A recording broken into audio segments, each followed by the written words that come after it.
Hey everybody, Trishna here. Hope you guys are doing well. Happy Friday. Hope it's been a good week. So, I'm not really a card reader and I'm not really a tea leaf reader, but I've read both of those for people just on request. Like if I'm talking to somebody and we're drinking tea and it's somebody that I know, they might say like, "Hey, like read my tea leaves." And I'll read that. And I can read it because I'm an intuitive reader, but I don't really know how to read tarot cards or Lenormand cards, for example, where each card could have a meaning. And there's also, I think with Lenormand, there's like a certain order of cards, and each placement has like a meaning. And I think tarot cards sometimes has that depending on the spread that you have. So I don't really know how to read like tarot cards because I don't know the meanings of any of them, and I don't really know how to read Lenormand cards for the same reason. But I have been able to read them for people because I'm an intuitive reader. But because I'm not a card reader, like generally, I haven't ever really owned cards before, aside from like playing cards or Yu-Gi-Oh cards or Pokemon cards or Cloud cards and all that like fun stuff. But I never owned like tarot cards or Lenormand cards or Oracle cards. That's another type of card.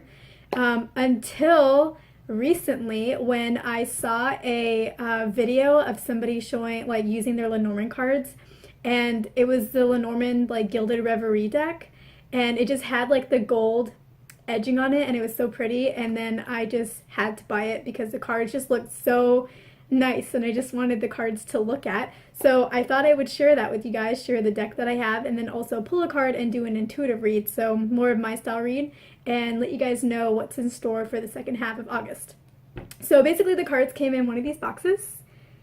The Gilded Reverie Lenormand, and you can already see like all the gold on it, and I don't know, it's just like shiny and pretty, so obviously I was attracted to it.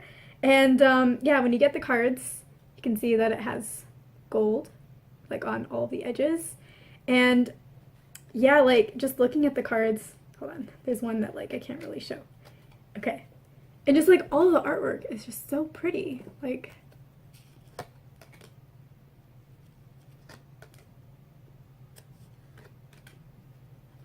let me see if I can show you guys more, like a few at a time, like some of the really pretty ones.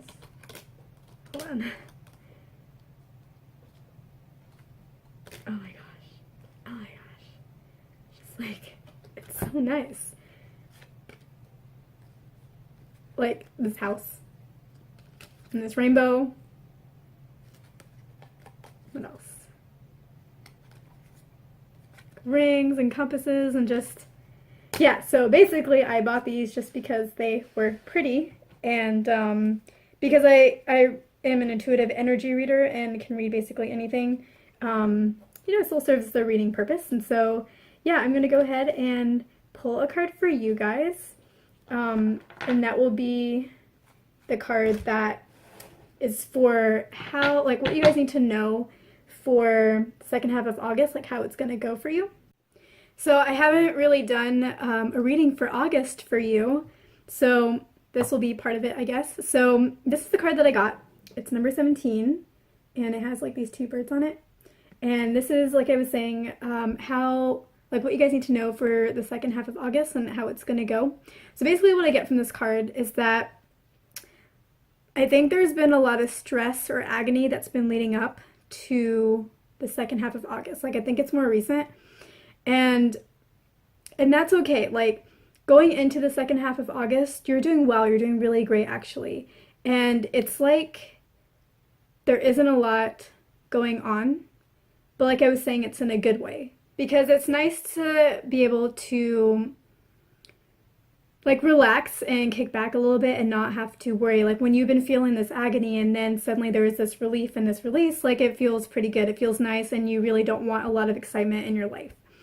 At the same time, I think that it's also going all right and slow, but in a different part of your life, it doesn't feel as good. It feels like stagnation. It feels like you're not moving forward or progressing, and it makes you think, should I be changing that area of my life? So if it's career, should I maybe look at a different path, look at a different job? Should I transition into a different role? Would that role be right for me? Do I even need to make a move at all? Like there just feels like this bit of stagnation there. And you're gonna be questioning like what you should be doing about it, if anything? And I think that the answer to that question is, and I think it'll come towards the end of this month, so in that second half of August, but towards the end, the answer to that question of should you do something different, I think will come to you. I don't think you necessarily need to go out there and look for another role or try to make it, like, invest more into your projects or put in more energy into anything necessarily unless you feel inspired. So don't hold yourself back. But if you don't really know what you need to do, I don't think you need to go out there and try to figure it out. I think at the very end of the month, you will get inspired, and that inspiration will give you a clue as to what you should do, and then you can follow that inspiration and decide where you want to take it. But I think you'll get some kind of idea or piece to the puzzle that will help you answer this question and give you a kind of excitement about how you can progress forward that you don't have before that period when you're starting to feel stagnant and like you're just not moving forward or progressing. So that's what I've been into, is pretty Lenormand cards. I'm sorry to any Lenormand readers, because I know that I did not read this the way that it should be read. So I'm sorry, I didn't mean to offend anybody, but yeah, I don't know, I just think it's fun to look at the cards and pick energy off of, or read energy off of basically anything intuitively. So I hope that helps, and thank you guys for watching, and I will catch you guys in my next video.